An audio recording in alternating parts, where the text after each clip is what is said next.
ஒருவேளை முக்கியமான முடிவுகளை இந்திய அரசாங்கம் இன்று எடுக்க வாய்ப்பு இருக்குது. இன்றைக்கி பிரதமர் நரேந்திர மோடி அவர்களாக இருக்கட்டும், டிஃபென்ஸ் மினிஸ்டராக இருக்கட்டும், அஜித் தோவால் அவர்களாக இருக்கட்டும், கூடவே சிடிஎஸ், நேவி, ஆர்மி, நம்முடைய விமானப்படை இதெல்லாம் கோஆர்டினேட் பண்ணக்கூடிய இந்த சிடிஎஸ் இவங்களுடைய மீட்டிங் இப்போ நடந்துகிட்ருக்கு. இந்த வீடியோ உங்கள் முன்னாடி வரும்போது ஒருவேளை அந்த மீட்டிங் நடந்து முடிஞ்சிருக்கலாம். நேற்றிலிருந்து ராஜ்நாத் சிங் அவர்கள் பிரதமர் நரேந்திர மோடி அவர்களை சந்தித்து இந்த தாக்குதலுக்கு பின்னாடி இருக்கக்கூடிய உண்மைகளும் அதற்காக இந்தியா எடுத்து வைக்க போகும் அடுத்த நடவடிக்கை பற்றியான அந்த விரிவாக்கம் செய்யப்படும் அப்படின்னு சொல்லியிருந்தாங்க. அதுதான் இப்போ நடந்துட்டு இருக்கலாம் அப்படின்னு சொல்லப்படுது. இந்த நேரத்தில் பாகிஸ்தானை சார்ந்த நபர்கள் அங்கே இருக்கக்கூடிய மிலிட்ரி அஃபீஷியல்ஸ் நமக்கு கொடுத்துருக்கக்கூடிய வார்னிங் என்ன தெரியுமா? Game of thrones. அது என்ன கேம் ஆஃப் ட்ரோன்ஸ்? இந்த கேம் ஆஃப் ட்ரோன்ஸுக்கும் சமீபத்தில் நடந்த ஏதாவது ஒரு இன்சிடெண்ட்டுக்கும் நம்ம லிங்க் பண்ண முடியுமா? நம்முடைய கனெக்டிங் த டாட்ஸ் இங்கிருந்து ஆரம்பமாகுது. அன்பு தமிழஞ்சங்களுக்கு தமிழ் பொக்கிஷத்தின் வணக்கங்கள்.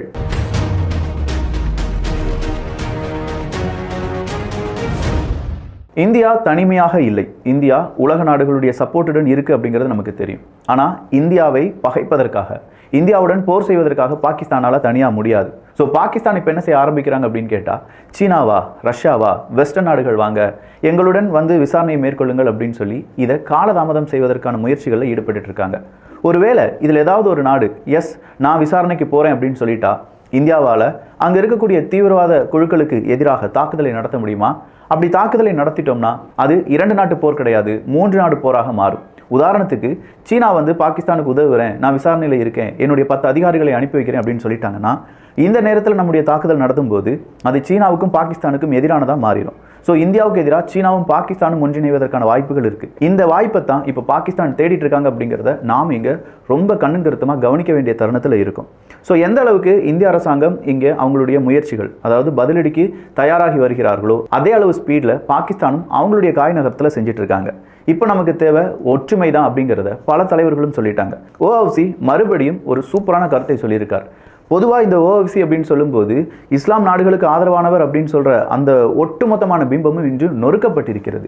அவர் சொன்ன ஒரே ஒரு வார்த்தை தான், ரிலீஜன் கேட்டு நீ கொண்டு இருக்கனா உனக்கும் ஐஎஸ்ஐஸ் தீவிரவாதிக்கும் ஏதோ ஒரு சம்பந்தம் இருக்குது பாகிஸ்தான், கொஞ்சம் பார்த்து இருந்துக்கோ, எங்கள் நாட்டுக்குள்ளே இதெல்லாம் வேண்டாம் அப்படின்னு சொல்லி நம்ம நாட்டினுடைய உறுதியையும் ஒற்றுமையும் பறைசாற்றி இருக்கிறார் ஓஐசி.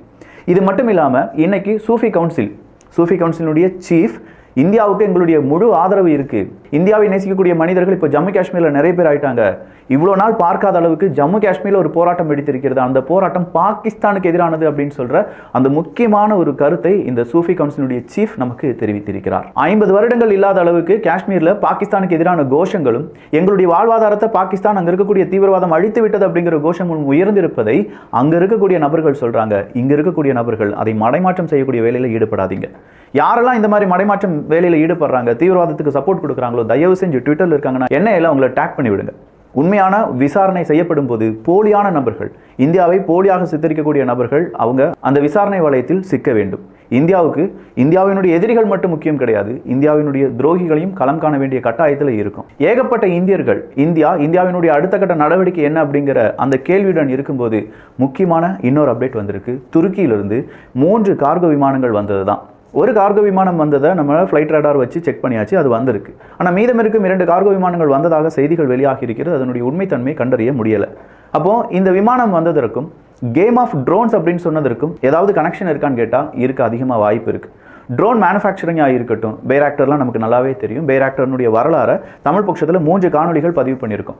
பைராக்டர், துருக்கி அதை எப்படி அவங்க முன்னிலைப்படுத்தினாங்க, எர்டகன் அவர்களுடைய மருமகன் அதை எப்படி பெரிய அளவு நிறுவனமாக மாற்றினாங்க, இப்போ பைராக்டர்னுடைய ஒட்டுமொத்தமான ப்ரொடக்ஷன் அப்படிங்கிறது எத்தனை நாடுகளில் இருக்குது அப்படிங்கிறதெல்லாம் நம்ம அதில் தெளிவாக சொல்லியிருப்போம். ஸோ இந்த மாதிரியான ட்ரோன்ஸை இப்போ யாருக்கு அனுப்பி வச்சுருப்பாங்க? துருக்கி ஒருவேளை பாகிஸ்தானுக்கு அனுப்பி வச்சிருக்கலாம்.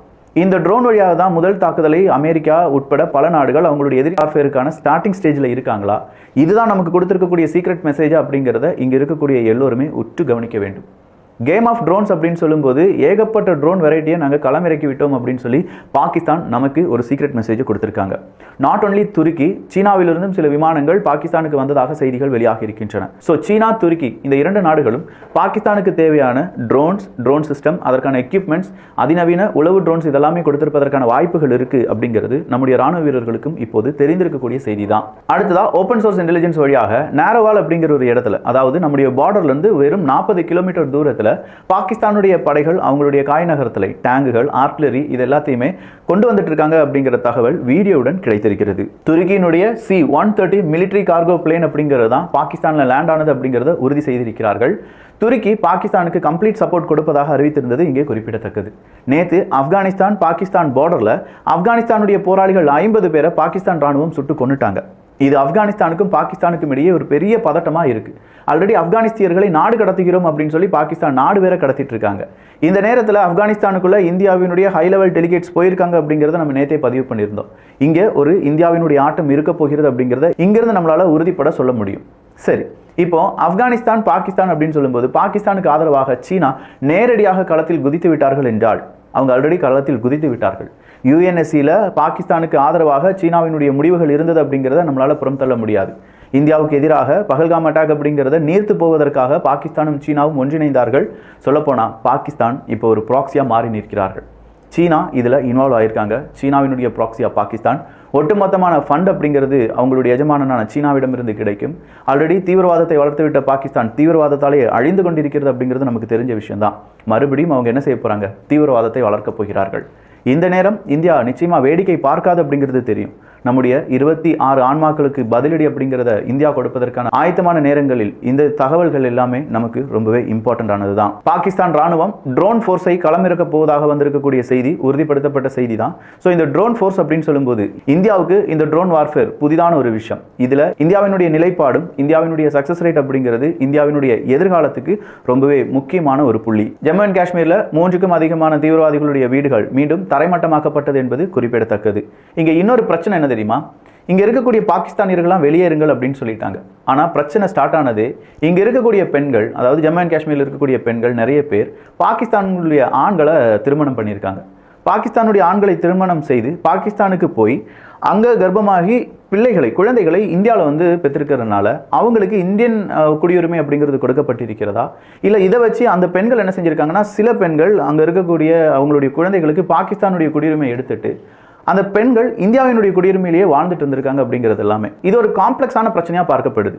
இதே மாதிரி இங்க இருக்கக்கூடிய ஆண்கள் பாகிஸ்தானுடைய பெண்களை திருமணம் செய்தவர்கள் இருக்கிறார்கள். அப்போ இவங்களுடைய பிரச்சனையை இந்திய அரசாங்கம் எப்படி சால்வ் பண்ண போறாங்க அப்படிங்கிறது ஒரு பெரும் கேள்வியுடன் ஏகப்பட்ட இடத்துல இது ரொம்ப பிரச்சனையாவே மாறிட்டு இருக்கு. நிறைய பேர் இதே மாதிரி செஞ்சிருக்காங்க. ஸோ பாகிஸ்தானில் இப்போ பார்த்தோம்னா ஒரு குடும்பத்தில் 2 நபர்கள் பாகிஸ்தானுடைய குடியுரிமையுடனும் ஒரு நபர் இந்தியாவினுடைய குடியுரிமையுடனும் இருக்கிறார்கள்.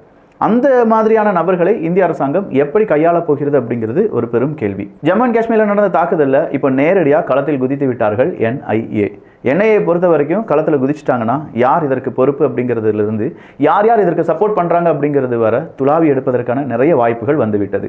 ஸோ தமிழ்நாட்டிலிருந்து இனிமேல் இந்தியாவுக்கு எதிராக கொஞ்சம் கருத்துக்களை சொல்கிறவங்களும் தீவிரவாதத்துக்கு ஆதரவாக சப்போர்ட் கொடுக்கக்கூடிய நபர்களும் பார்த்து பத்திரமா இருந்துக்கோங்க. இது எச்சரிக்கை மட்டுமே. பிபிசியை இந்திய அரசாங்கம் வன்மையாக கண்டித்திருக்கிறது. பிபிசினாலே தெரியும். இந்த பிபிசி ஊடகத்தில் வந்திருக்கக்கூடிய செய்தியை நம்ம வாட்ஸ்அப் குரூப்பில் நான் அனுப்புகிறேன். ஆனால் இந்த பிபிசி என்ன செஞ்சிருக்காங்கன்னா, ஜம்மு அண்ட் காஷ்மீரில் தீவிரவாத தாக்குதல் அப்படிங்கிறது நம்மளாம் சொல்லிட்டு இருக்கும்போது போராளிகள் தாக்கினார்கள் அப்படின்னு சொல்லி அவங்கள போராளிகள் ரூபத்தில் சித்தரிக்கிறார்கள். இதே போராளிகள் அப்படிங்கிற இந்த போர்வையை இதுக்கும் போராளிகளுக்கும் எந்த சம்பந்தமும் கிடையாது, கொஞ்சம் பார்த்து உன்னுடைய ஊடக தர்மத்தை மேற்கோள் பண்ணு அப்படின்னு சொல்லி இந்திய அரசாங்கம் அதற்கான வார்னிங்கை கொடுத்திருக்காங்க.